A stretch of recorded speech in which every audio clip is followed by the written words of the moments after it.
አጋጣሚችን ጠቆም አድርጌ ልለፍ በሆነ መልኩ አዲስ ለውጥ አለ አዲስ ሺፍት አለ ዝማሬ ላይ ብዙ ሰው ልብ ያላለው እንግዲህ በዚህ ጉዳይ ላይ አንድ አርቲክል ስላዘጋጀው መጽሐፌ ውስጥ ለእግዚአብሔር ፍቃድ ይታተማል ብዬ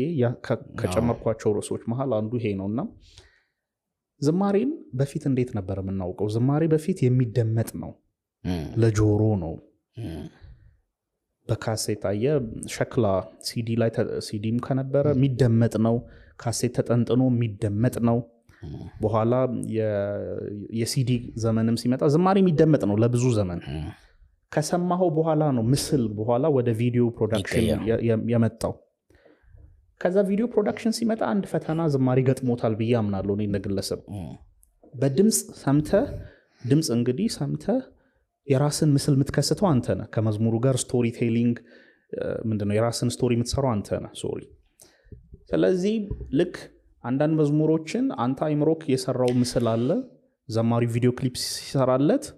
ቪዲዮ ክሊፑና መልእክቱ አንዳንዴ አላይን ሁሉ አላረግ ይላል ወይም አንተ አይምሮ ውስጥ የሰራው ስዕልና የመልእክቱ ይዘትና ክሊፑ አልገናኝ ይላል አሁን ዝማሬ ኤኒዌይስ እሺ የሚታይ መሆን ጀምሯል የሚደመጥ አይደለም ከዛ ይሄ ቀላል ይመስላል ግን የራሱ ፈተና አለው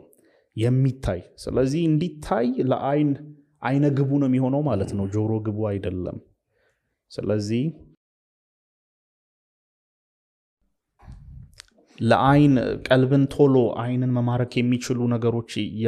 መደረግ የጀመሩትም ከዛ ጋር ተያይዞ ነው ብያስባለሁ ዘሪቱ አንዱ በዚህኛው አልበሟ ሆነ ብላ ይመስለኛል እንግዲህ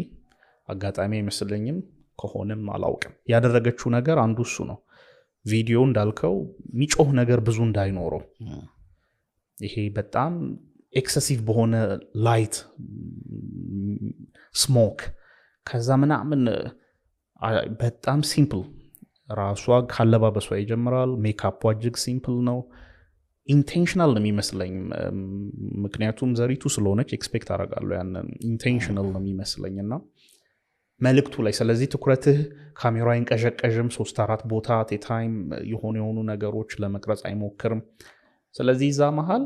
እያየኸው ራሱ ማድመጥ ትችላለህ የማድመጥን እድል ሰጣናለች ብያስባለሁ ስለዚህ ያው ባለሙያዎቹ እንግዲህ ሙያዊ ማብራሪያቸውን መስጠት ይችላሉ ለኔ ግን እንደ አንድ ተመልካች ሚውዚክ ፕሮዳክሽኑ ሲኒማቲክ ፕሮዳክሽኑ በጠቅላላ የሳካለት ነበር ያ የብዙዎች ኮሜንት እንዳንተ ነው